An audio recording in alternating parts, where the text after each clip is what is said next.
I'm the chief exec here at the Bath and West. I've been here now for 3.5 years. My background prior to that was horticulture, but also equestrian. I started when I left school.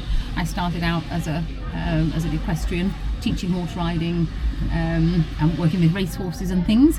I progressed from there to working for Harrods because I had an accident whilst horse riding and couldn't ride for a while, waiting for an operation. So I needed a job, and there was a role advertised which was for they had at the time, they'd have like a golf pro in the golf department, and they wanted somebody in the riding department to go out, fit saddles, fit rugs and things to horses. And I also was incredibly lucky because at that stage they had the Prince Charles's warrant for his polo ponies, the Royal Warrant. So a lovely part of my job was going out and watching polo every Saturday and taking kit for the horses. So fantastic. I did that. So this for me is a perfect job because it combines all of I love retail, which is all the trade stands, and I love livestock. My paternal grandfather was a dairy farmer, and I love horses. So what better job is there in the world? So that's how I got here. And horticulture, of course. So. Oh, definitely. No, it's fantastic. I love watching all the show jumping and everything the horses are doing. Yeah. One of the things that I found out kind of this year is that Bath and West is actually a charity in itself. It is, yeah. So it'd be nice to know what your charitable objectives are, and how you achieve that, and kind of the goal for the event. So funding that you raise, where it goes. Okay, so we were set up back in the Bath and West Society. It was set up in 1777 by a chap called Edmund Rack, and that's who the hall over there is named after. And he was a scholar, and he came to the West Country from Norfolk, and he was absolutely horrified at the living standard of the people in the West Country. And the living standards was poor because it was a very rural agricultural area, and their agricultural practices were poor because they things like crop rotation, their livestock standards, and therefore the yield from their land and from their livestock was poor, and therefore they were poor. So he set up the society to teach people about agriculture and how they could be better. And actually that education is just as important with our sort of climate emergency that we have today, is just as important as it was then. So we were actually the oldest agricultural society in England, and he set about, he was very ahead of his time. He looked at things like crop science, crop rotation, the whole sort of animal husbandry piece, and then he decided that a way of getting that to everybody was to hold exactly what you see here, with taking an agricultural show on tour to different areas. And when it was set up, it was peripatetic, so it travelled. The shows were in Taunton, they were in Wimbledon, they were in all over, Devon, Exeter, and I can't imagine what that would be like. I mean, it's trying to set this up in one place is really tricky. Trying to take this on tour, I can't even imagine how they did that. So, and that was what the showing was all about. It's like, well, what makes a good cow? What makes the livestock better? How do you get a prize-winning bull? How do you do butter making? How do you do cheese making? What's the best way of doing it? And that's what this was. So the core of this show is still the same. It's all the livestock, and then of course it got added to and looking at the horses and the showing, and then got added to with show jumping, and then of course all the regional food, because butter. I mean, here, what's it? Butter, cheese, cider. Yes. Yeah. In large quantities. Of course. And different cheeses and different ciders, of which there's many to taste while you're here. So yes, that's what it was set up for, and today that's still what we do. So the society now has two arms. The first is our shows board, which runs this show, a dairy show, a food and drink festival, so still all on the same line, and then Land Alive, which is something we do in conjunction with Sustainable Food Somerset, which is now about nature-friendly, climate-friendly farming and regenerative farming, so to help the climate. It's looking at the fact that, the animals can be the solution to the climate emergency, not the problem, and how that carbon sort of sequestration. So that, we also run food and farming days, so Field to Food, which is a children's day, educating in agriculture. So we'll have about 1,200 children here, and they will look at all the country crafts. They will look at, we've got Royal Moo, which is our cow that they can practice milking. Obviously not a real cow, that they can practice milking, and then we'll have somebody doing butter making, so they see how that moves. We'll have somebody here shearing sheep, somebody spinning wool, somebody making that wool into a jumper, so they see where does that come from. So we're still exactly the same charitable objectives, which is to support agriculture, rural crafts, art and manufacture.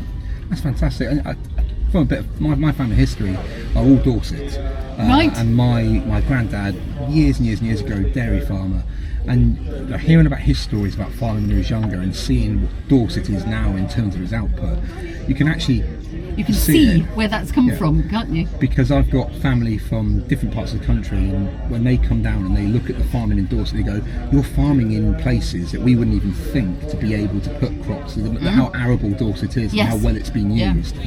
Yeah, it's fantastic. Yeah, and then what we do the rest, when we're not doing that, the rest of the time, our enterprise board, we dry hire the showground. So we will let this to people to use for antiques fairs. We have several religious camps that come here. We do fitness events. We'll do things like CrossFit. We have a car festival, tractor festival. Obviously, that one's quite lively. A camping and caravanning, and then any surplus that brings in is what we use to manage our infrastructure, to fix the buildings, and then any surplus left goes back into the charity to fulfil our charitable objectives. So we fund students that go to Brymore, we fund veterinary students, we'll fund anything that's to do with agriculture and the environment. Fantastic. Walking round, I think the show's absolutely, what you do here is fantastic. There's stuff for everyone. For young children, there's activities as well as the farming. You've got the emergency services here. Yeah. There's a fairground. There's every type of food imaginable. Yes. Not just from the West Country. You know, you've got food. Then we've got the regional here. bit, and then we've got another food park. There's all the different ciders. Big West Country the cider thing. tent, absolutely. Well worth going to. You have to go and do the People's Choice and choose your favourite. Oh, definitely. From the big Southwest manufacturers to independent farms are coming in doing that, which I think is fantastic. And then specialty people like us. Yeah. So, we had the British Cider Championships yesterday, and one of the award winners actually was a member of, which was anonymous, but there was a member of our team, and the cider was made with apples that were picked on this site. Oh, fantastic. So I grew up drinking scrumpy. There's a road between Blandford and Sixpenny Hanley where I'm from, and you'll see it, just a little black and white sign that says cider every now and then. It's just a farmhouse and a man who makes cider in a jug. And all my friends from the army, when they come down and they think they've had cider before, I go, "No, drink this," and it'll put hairs in your chest. It's good stuff. No, brilliant. So tell me more about what you do and what made your charity want to come to the Bath and West? Definitely. So the Road to the Isles is an expedition-based charity. We've got 3 events over the next 4 years. So we've got 1,000 miles off-road in Wales this year. We've got the Baltic to the Mediterranean, so it's from Estonia all the way down through to Greece. And then the last year we're starting at the bottom of Morocco and then going over the Atlas Mountains, over the Sahara, across Gibraltar, all the way around Spain, around France, and then home. And the reason we're doing that is to raise money for a number of charities. So the Grenadier Guards Colonels Fund, that's the regimental charity for the 1st Battalion Grenadier Guards. It looks after wounded soldiers. Right. The Queen's Royal Hussars Regimental Association, we actually have active service personnel from the Queen's Royal Hussars who are doing this with us. Right. And it's to give them a bit more funding for their veteran support. We have Got Your Six, which is a not-for-profit organisation in Wincanton who provide crisis mental health support for veterans and also the community. They're a much smaller and more nimble organisation than the bigger charities. So if you are at the point of crisis, you can walk in through the door and you can be seen immediately. That's fantastic. One of the sadder things that we find with it is, and it's a lot of people say, is it just for male veterans and female? We take everybody in, and we actually find that we get better engagement from female veterans because they are strong enough to come in and be like, I'm suffering, and they'll come in and have a chat. When we usually see men, it's because someone's brought them in because they're having problems, and that's the biggest problem with veterans' mental health. They don't feel like there's somewhere they can go immediately, and that's what Wincanton provides, as well as a community hub that they can go and be part of. They come to events like this with us. We'll sit in the afternoons and we'll have a drink together. They do port and cheese nights, big military experience, and we've actually stocked up whilst we're here. They do breakfast clubs, chess clubs. They've got a library, they've got a community shop, and it's to support them. We also are raising money for Scottish Little Soldiers, who are the military bereavement charity. They raise money. Initially it was all for UK military orphans, but now they deal with bereavement across the military family, across all branches in the military, and it's a unique charity in that it doesn't just deal with the veteran, it deals with everybody associated. Primarily it was the children, and now it's anyone. It's a fantastic charity. Right. A big believer in them. And then also Combat Stress, which is a charitable partner for Talis. A lot of us who are doing this work for Talis, and they've donated these vehicles, which I'll talk about quick in this. And three of these. Amazing, right? Yes, yeah. So these are Steyr-Pook PinzPod 718Ks. These ones were built in the UK. BAE bought Daimler, and they were built in Guildford. The Army currently uses them to tow 105mm light guns, and the airborne forces use them as well, so they can be carried by a helicopter. Phenomenal off-road.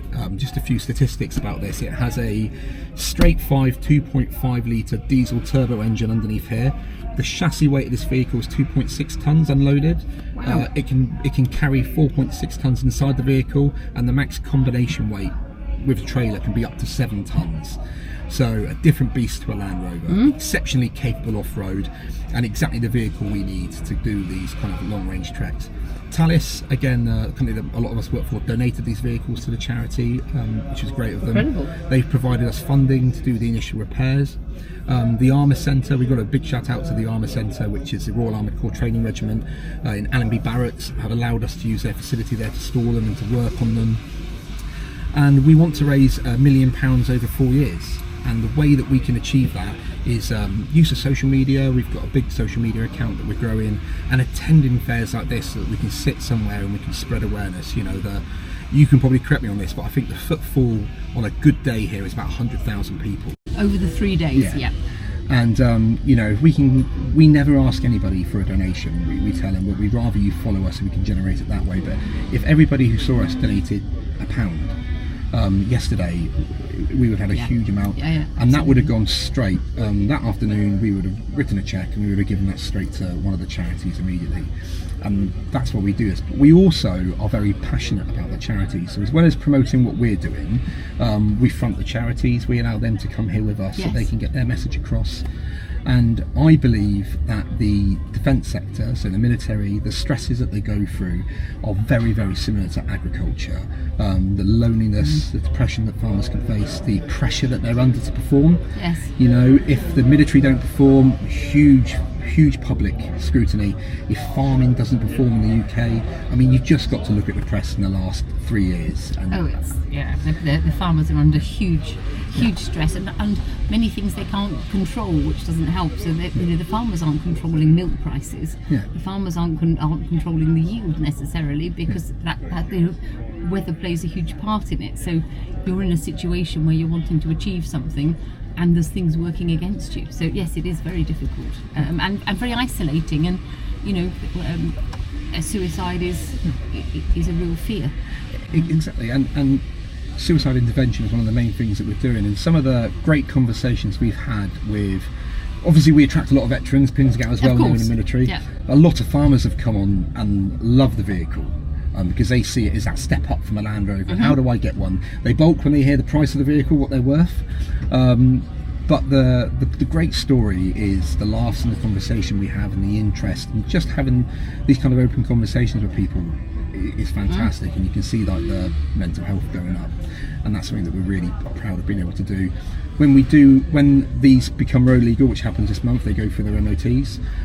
We will be doing sessions with Salisbury Plain. We'll be out doing our crew training. We've invited farmers, say, look, if you want to come and experience what this vehicle's like to drive off road. Why don't you do some of that here? We've got 14 kilometres of 4x4 tracks here. Oh, we'd be more than happy. We would. The top end of our site. It's not in use. It's not in use today. We've got 14 kilometres. We do training here for the police, for the ambulance, for Western Power, because obviously all of those need experience in off-roading. But we could do something here for the farming community. Yeah.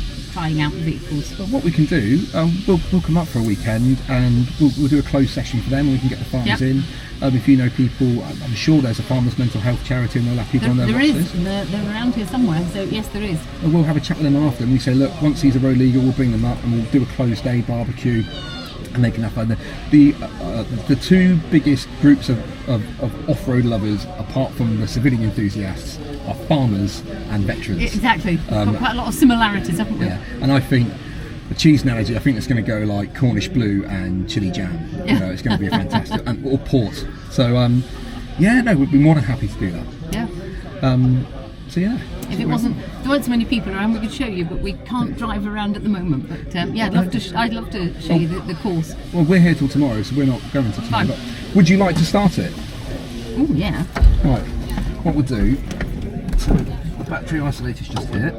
Hang on. That's It's automatic, so you don't need okay. to. And I'll tell you what, it's before granny state, so it's a completely mechanical system. So you don't have to press the brake, don't have to press the clutch. Okay.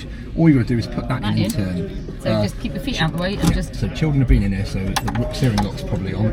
So we have to break the steering lock.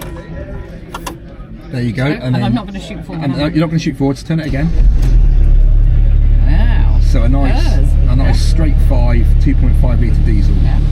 The engine's made by Volkswagen, sold to Volvo, and then put in a vehicle designed by the Austrians and built in the UK. Okay. So EU collaboration. I would love to try this around the four-wheel drive course. We'll happily take you through it. And the engine's right inside here. Right. So Okay. I'll quickly have a look. That's the engine just there. Oh, wow.